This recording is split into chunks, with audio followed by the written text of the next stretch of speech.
Hello, hello, hello, we are soon in November, the end of the year is upon us, and it's always nice to have a few games to look forward to, as we head into 2026 in just a few months. I've taken a look at a lot of games releasing in 2026, so let me recommend a few. First up, and the easiest one to recommend, Slay the Spire 2. The first Slay the Spire was a pioneer in the roguelike deck builder genre of games, and we're finally getting a sequel 7 years later. It still has the same charming graphical choice, some new characters to play, a ton of new monsters, cards, and hopefully they evolve the gameplay in a few areas. I'm not saying the first one is lacking in any area, but I hope there's something new here, not just more of what the first game was. But at least an ever-changing deck builder in a roguelike formula is always nice, if it has a lot of build potential and a lot of interesting characters and fights. Next up we have a fallen tier, the Ascension, and this is a game that combines Metroidvania exploration with JRPG storytelling. It is a 2D side-scroller, it gives me some Ori and the Will of the Wisp vibes. Very vibrant, very diverse locations. The gameplay also reminds me a bit of Ender Magnolia, as you essentially build your party and use their attacks, as you battle against ancient gods within over 20 biomes, which sounds like a lot. And there are 16 of these allies, fully voiced, which is nice to see. But yeah, I really like the look of this one, and if they manage to combine Metroidvania exploration with JRPG storytelling,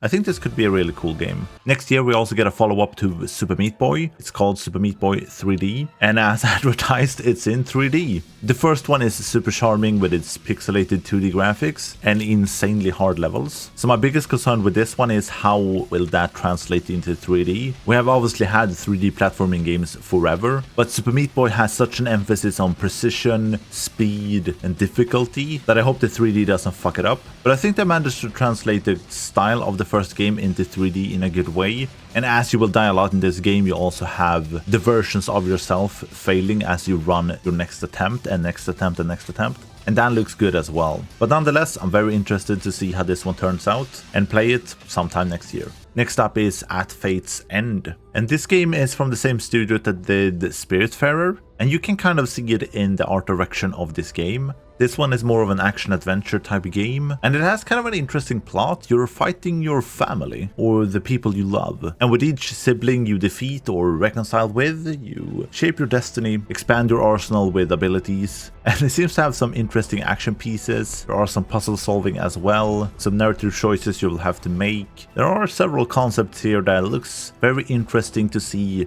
how it shapes the game or improves the experience. And I think they did the same with Spiritfarer. They went a bit outside of what the typical path of a game is, and I like that they're going for more of an action game, so hopefully this one turns out great when we get to play it sometime next year. Then we have Cairn. I have no idea how to pronounce this game, but I do like the look of this one. It might not be the most realistic climbing game, but I do think this game does a lot right. And this one gives you a lot of freedom, so you're climbing obviously a large mountain, but it's split into sections like giant walls, and you get to figure out which way you want to go, and you can path it out before you climb it, and you obviously have all the tools that you usually have when climbing a wall or a mountain. And the game puts a lot of emphasis on which path you take, your placements of your hands and feet, but then again it's also a game, so it's a bit quirky. But I found it a lot of fun to play, so definitely worth checking out if you're interested in climbing type games. There aren't that many. The one that comes into mind is Jusant, but that one is a lot more basic. This one was supposed to be released I think in December, but it's been pushed back to Q1 2026, which made me very sad, but it's also good that they take their time to finish up the game. They've clearly found something that needs improving. And there is more to it than just climbing. You follow a pro climber, and she's trying to climb a mountain where the summit has never been reached before.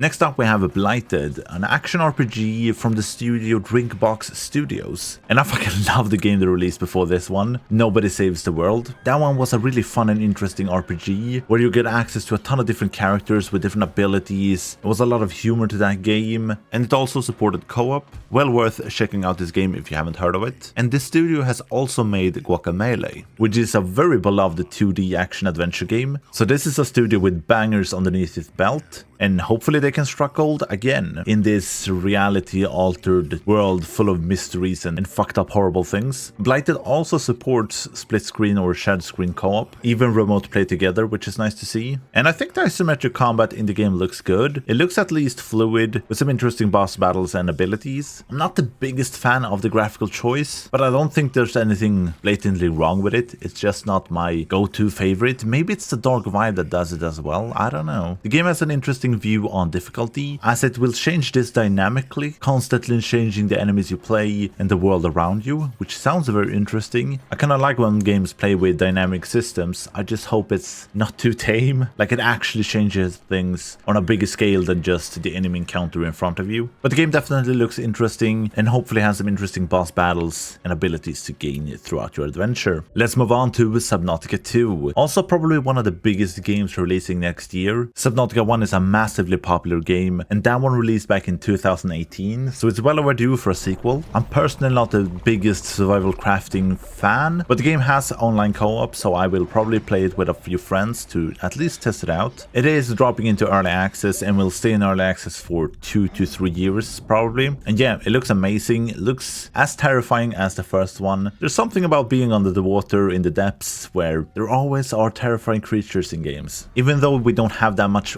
from the game yet, it do look to improve on all points, I would say. So if you have forgotten that a Subnautica sequel is in the works, now you know.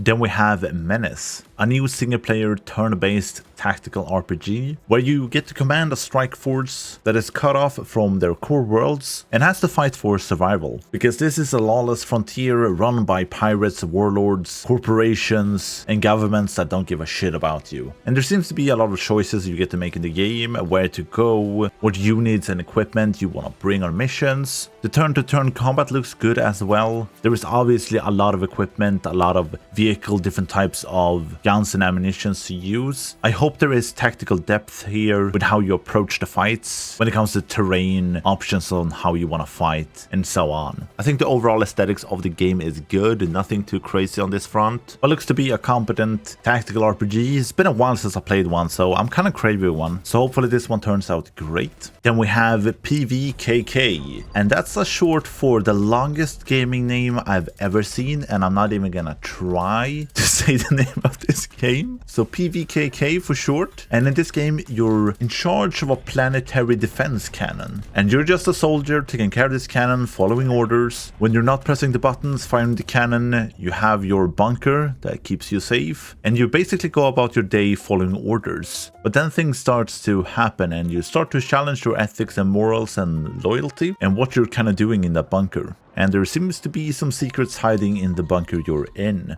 And the game turns into kind of an escape style puzzle solving game. I think the premise is great here, short, narrow, easy, but then as you start to question things, there are just layers upon layers upon layers with hidden stuff. And I think this could be a really cool little narrative game. So check out PVKK if you haven't seen that one before. Then we have Replaced. I've talked about this one before, like a year ago, and I think it's been pushed back a few times, but we have finally a release window, spring 2026. And Replaced is kind of a sci-fi retro futuristic action platformer where you play an artificial intelligence trapped in a human body. And this is, to me, like the pinnacle of pixelated 2.5D graphics. It looks so good, and the lighting of the game is amazing. It really makes the game pop, and the animations really makes the game come alive. Hopefully the story can carry this game, elevate it. Hopefully there are some impactful choices you get to make. There seems to be some combat, not only platforming. But yeah, really looking forward to this one. Hopefully it releases next year.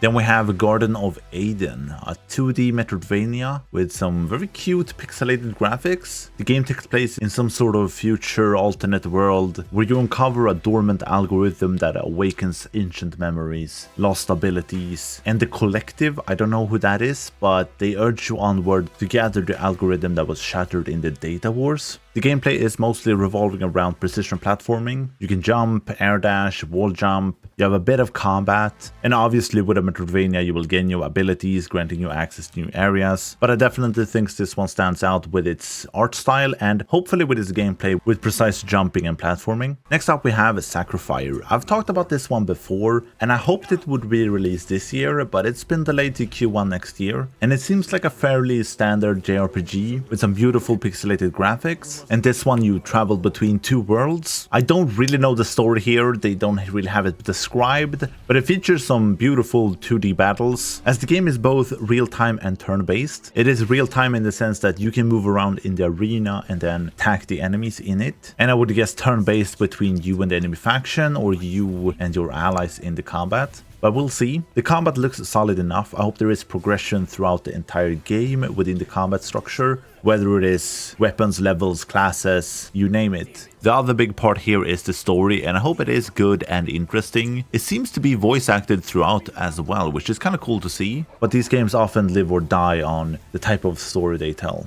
And hopefully it isn't too predictable. Next up is Lost Hellden. This is also an JRPG that has a really strong art style, kind of cel-shaded-esque. It seems to follow a more standard JRPG formula with equipment, classes, stats, a party of 3, but you'll have more characters so you can switch them in, quests, skill trees, a big world map, and I would assume a lot of mysteries, and hopefully areas that are interesting to explore. It is a bit harder to determine how the combat is in this one. It looks to be turn-based, with your standard attack, guard and abilities, but there seems like you can move around freely in the arena as well, so we'll see about it. Looks interesting nonetheless. The story revolves around the 7 deadly sins, the sacred land of Hellden, also a story of rebels and celestial conspiracy. The story is fully voiced in Japanese or English, and I mean some of the set pieces in the game looks incredible. But again, when I talked about SacriFire, the story in here, I hope it's not too safe. I hope they are bold enough to try something new. Like Expedition 33 had a lot of the standard RPG tropes, but they also told a very unique, interesting story that had twists all around. I played so many JRPGs where you can kind of predict the story from like the first half an hour or so. So I hope these two doesn't fall into that.